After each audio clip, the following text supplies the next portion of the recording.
रस गगन गुफा में अजर झरे, बिनु चंदा उजियारो बरसे, जहाँ तह हंसा नजर परे, बिना ताल जहाँ कमल फुलाने, ते ही चढ़े हंसा केल करे, रस गगन गुफा में अजर झरे। संत शिरोमणि कबीर साहब की यह पंक्तियां हम आप सभी जिस अवस्था में बैठे हैं और जिस स्थान पर बैठे हैं खूब अनुभव कर रहे हैं। अवसर है उन संत शिरोमणि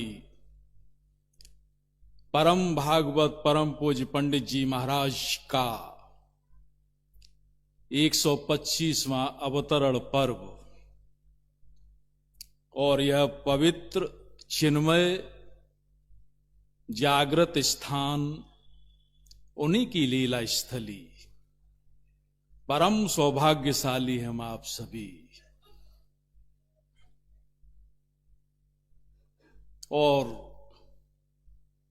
ऐसा मानना है मेरा कि शायद जीवन में ऐसा दुर्लभ क्षण फिर कभी शायद आए।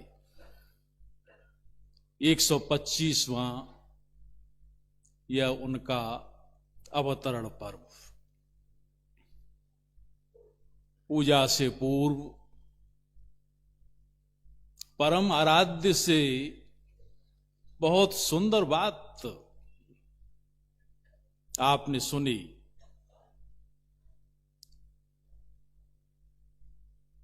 देखा लिखा लिखी की है नहीं, देखा देखी बात, दूल्हा दुल्हन मिल गए फीकी परी बारात।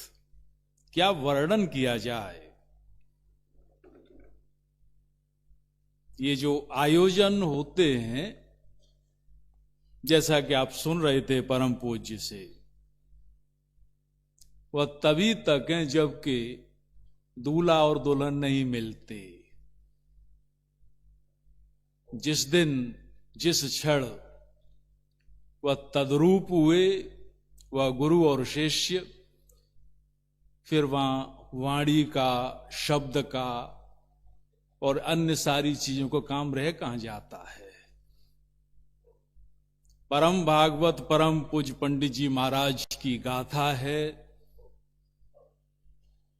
बिंदु से सिंधु बनने की, बूंद से सागर बनने की गाथा। वह गाथा है लयता की अपने गुरु में। वह गाथा है द्वैत से अद्वैत की। वह गाथा है संपूर्ण हो जाने की।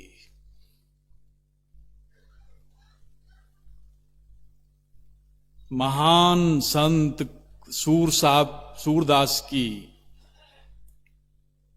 एक बड़ी सुंदर सी एक भजन है उनका, आज इस अवसर पर याद आ रहा है। उन्हीं के लिए अचरज एक सुनौरे भाई, निर्गुण ब्रह्म सगुण होई आई। एक सनातन हर अविनाशी, अलख निरंजन घटघट वासी। पूर्ण ब्रह्म पुराण बखाने, शिव चतुरानन अंत न जाने। जिसका शिव ब्रह्मा विष्णु जिसका अंत नहीं जानते, कहां आद है कहां अंत है, सोई नंद के आंगन धावे। वह निर्गुण ब्रह्म परमात्मा सगुण बनकर आ जाता है। जल थल अनल अनिल नभ छाया, पंच तत्व ते जग उपजाया, पल में लोक रचे और मारे, 14 भुवन पलक में धारे, काल डरे जाके डर भारी, सो ऊखल बांधो में तारी। उसकी लीला देखें, जिसने पंच तत्व से इस जगत की रचना की। काल भी, समय भी जिसके डर से थर थर कांपता है। कभी कभी ऐसा भी होता है कि वो सगुण रूप में आ जाता है और यशोदा मैया उसे उखल से बांध देती है, वो लीला करता है। वो सगुण ब्रह्म थे। बड़भागी वे सब ब्रजवासी, जिनके संग खेले अविनाशी। सूर सुजस कह कहा बखाने, गोविंद की गत गोविंद जाने। क्या वर्णन किया जैसे महान संत का। महात्मा सूर्य यही कहते हैं कि उनकी लीला वही जाने, हम शब्दों में व्यक्त कर नहीं सकते। जिन्होंने भी उन्हें देखा, जो उनकी लीला के साक्षी बने, वे बड़ भागी हैं, परम भाग्यवान, परम सौभाग्यशाली, जिन्होंने उनके सगुण दर्शन किए। और इसके पश्चात वे उस अनंत में लय हो गए कि उनकी उपस्थिति हम आप सभी इस पवित्र स्थान पर खूब महसूस कर रहे हैं, अपने हृदय में, अपने मानस में, उन्हीं की यादों में लबरेज। कुछ संस्मरण हैं, कैसे उस पूर्णता को प्राप्त कर गए। ऐसे महापुरुषों के जो संस्मरण हैं, उनकी जो याद मात्र से अंतस पवित्र हो जाया करता है। कैसे गुरु महाराज ने उन्हें पूर्णता प्रदान कर दी, पूर्ण ब्रह्म ही बना दिया, उन्हें मानव ब्रह्म ही बना दिया। परम पूज्य विरल ताऊ जी की रचना है परम भागवत, पूज्य पंडित जी महाराज, उस पुस्तक में कुछ संस्मरण हैं,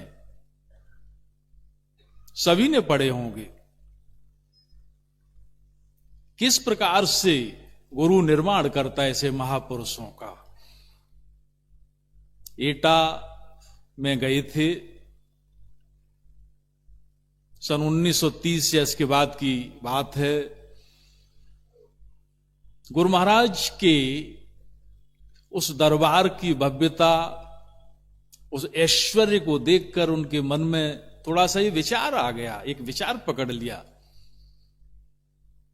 कि काश मेरा भी इसी प्रकार से सम्मान होता, मेरा भी आदर गुरु महाराज की तरह, सत्संग ऐसे मेरे प्रति भी भाव रखते। यह भाव पकड़ गया, यह विचार पकड़ गया उन्हें। अपने कच्छ में आए और अंतस में कचोट उठी कि ये विचार आ कैसे गया मेरे अंदर गुरु बनने का। और अपने कच्छ में वे जब रात्रि हुई, महात्मा सूर का भजन जो उनका सर्वाधिक प्रिय भजन था, अब की माधव मोय उबार, मगन हूं भव अम्ब निध में कृपा सिंधु मुरार, अब की माधव मोय उबार। रो रो कर यही भजन कहने लगे। ये आर्त पुकार थी। नाए चितवन देत ती सुत नाम नौका ओर, फसो बीच बिहाल वेवल, सुनो करुणा मूल, श्याम भुज गढ़ गए काड़ डारो, सूर ब्रज के श्याम ब्रज के को। बस रात्रि के 3 या 3:30 बजे थे। खड़ाओं की आवाज आई। परम समर्थ गुरु महाराज कच्छ के बाहर थे। बोले, पंडित जी अब सो जाओ। बस निर्मल कर दिया। आप देखें, क्योंकि इस प्रकार के जो अवसर हैं, ऐसे महान अवसर हमें आत्मनिरीक्षण का अवसर भी प्रदान करते हैं। स्वयं को देखें, एक वे थे जिन्हें यह बारीक सा विचार पकड़ा और किस प्रकार से रो रो कर उन्होंने विनती की, क्योंकि विचार ही तो विकार है आत्मा पर। गुरु महाराज ने क्या से क्या बना दिया और ऐसा निर्माण किया, ऐसा पूर्णत्व प्रदान कर दिया कि कारण सूक्ष्म तो ठीक ही है, इस स्थूल के परमाणु भी इस कदर जागृत और पूर्ण कर दिए। फिर से कुछ उन्हीं की याद आती है। कलकत्ता के भंडारे में जब समापन के पश्चात में सब भाइयों ने एक तय किया कि चलें परमहंस देव के आश्रम पर दक्षिणेश्वर चलते हैं, वहां पर मां के दर्शन करेंगे। सभी लोग गए, पुराने भाई पुराने सत्संगी साथ में थे, दर्शन किए। सामने पतित पावनी का वह प्रवाह, और वहां पर परम भागवत उस स्थान पर भी गए जहां पर के हनुमान जी की साधना की थी परमहंस देव ने।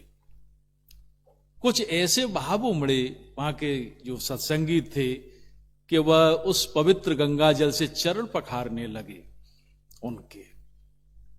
वहां पर एक भद्र बंगाली महिला थी, वह भी देख रही थी। अचानक पता नहीं क्या उसे हुआ, वह उनके पास आई और वह भी अपनी अंजुली में जल भरकर, अपने पात्र में जल भरकर उनके चरणों को पखारने लगी। तो वहीं पर अपने सत्संग के पुराने सत्संगी थे जो कि बांग्ला भी जानते थे, उन्होंने प्रश्न किया, मां क्या आप इन्हें जानती हैं? क्या पहले से परिचय है? सत्संग से तो आप है नहीं। तो उसने जो बंगला में उत्तर दिया उसे आप सुने। वो उत्तर इस प्रकार से था, मेरे अनेक जन्मों की जो तलाश थी, जो मेरी प्यास थी, मेरी जो टीस थी, मेरे विरह वेदना थी, ठाकुर के दर्शन प्राप्त करने की, परमहंस देव के दर्शन प्राप्त करने की, आज मेरे अनेक जन्मों की अभिलाषा पूर्ण हो गई। आज ठाकुर ने मुझे साक्षात दर्शन दे दिए। ये स्थूल परमाणु भी इस कदर गुरु पवित्र कर देते हैं, चिन्मय कर देते हैं कि भक्त जिस भाव से चाहे उस भाव से उसे दर्शन देते हैं। लेकिन उनकी महानता देखें, इतनी पूर्णता प्राप्त करने के पश्चात भी जब सत्संगियों ने उनसे कहा कि ऐसी ऐसी बात थी, ये महिला ये कह रही थी, बड़ी सरलता से बोले कि अरे वैसे कुछ भाव होंगे, हम में ऐसा क्या है, कुछ भी तो नहीं है। कि उनकी सरलता, सादगी की प्रतिमूर्ति। स्वयं पर हम देखें, हम उनके आदर्शों पर कहां तक चले। एक और बड़ा सुंदर उनका अक्सर कर मैं सुना करता हूं परम पूज्य से, रिक्तता व परम निर्मलता की क्या अवस्था रही होगी। भंडारों में जाते ही थे, रेल यात्रा चला करती थी, बैठे थे, जहां जहां वो ट्रेन रुकती थी, भाव विभोर सत्संगी बस उनके दर्शनों के लिए आते ही थे, माल्यार्पण करते थे, मिष्ठान इत्यादि चरणों में दंडवत होते थे, चरण स्पर्श करते थे। तो उस डिब्बे के जो टीटी महोदय थे वह इन सारी चीजों को देखते थे बड़े विस्मित से, बड़े चमत्कृत से, और मन में यही जिज्ञासा का भाव आता था कि ये महापुरुष हैं कौन?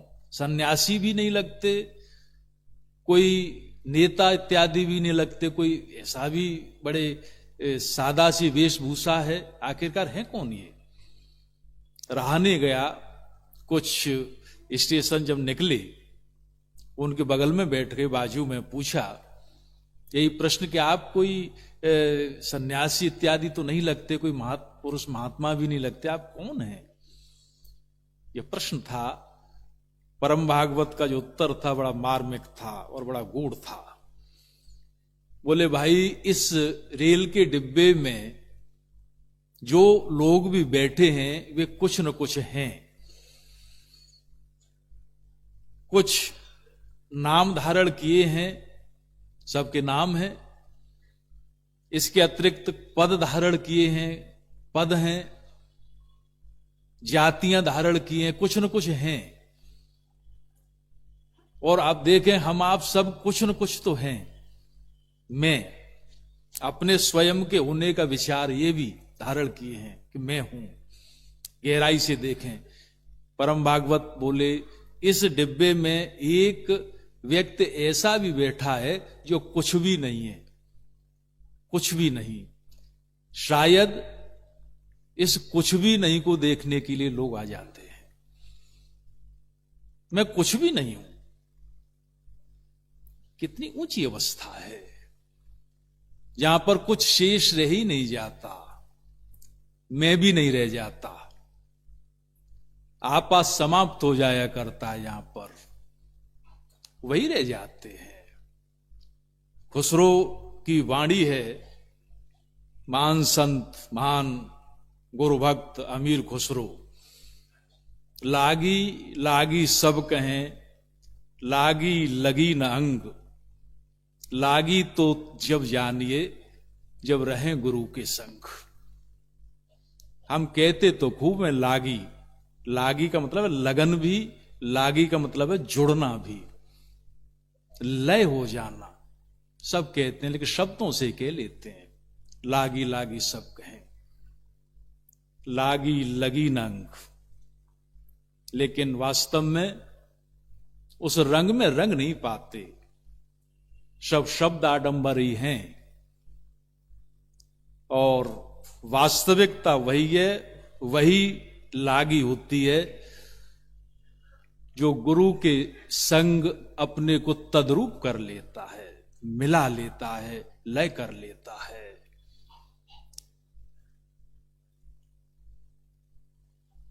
गहरी बात है। संत कबीर कहते हैं, बिंदु समाना सिंधु में यह जाने सब कोई। बूंद सागर में गिरती है, सब जानते हैं इस बात को। ये सामान्य सी घटना है, ये कोई नई बात नहीं है। लेकिन कभी कभी ऐसा भी होता है, सिंधु समाना बिंदु में यह जाने कोई कोई। कभी कभी वह महासागर बूंद में भी समा जाता है, वह अनंत सागर उस बूंद में, यह बिरले ही जान पाते हैं। परम भागवत वही थे, वह गुरु जिसकी महिमा का वर्णन नहीं किया जा सकता। वह अनंत सत्ता, वह अनादि, वह ब्रह्म से भी परे, ऐसा वह प्रेम का सागर उस बूंद में समा गया। कहां तक वर्णन किया जाए उनकी महिमा का। आज के दिन बस यही मांगे उनसे, ये दुर्लभ क्षण हैं। हे परमात्मन, हे परम भागवत, हे सुचिता, सादगी और पूर्णत्व के अवतार, हम यही मांगते हैं आपकी नादान संतानें कि हमें आप जीवन की सार्थकता प्रदान करें। और जीवन की सार्थकता है गुरु के चरणों में अनुराग की घनीभूतता। यही जीवन की सार्थकता है। निष्काम और बेगरज प्रेम आपके श्री चरणों में निरंतर बढ़ता जाए, घनीभूत होता जाए। यही उनके श्री चरणों में आइए आज हम मांगें, और मांगें आत्मनिरीक्षण की क्षमता कि स्वयं को देख सकें। बस यही प्रार्थना, यही विनय। गुरु महाराज दया करें, कृपा करें।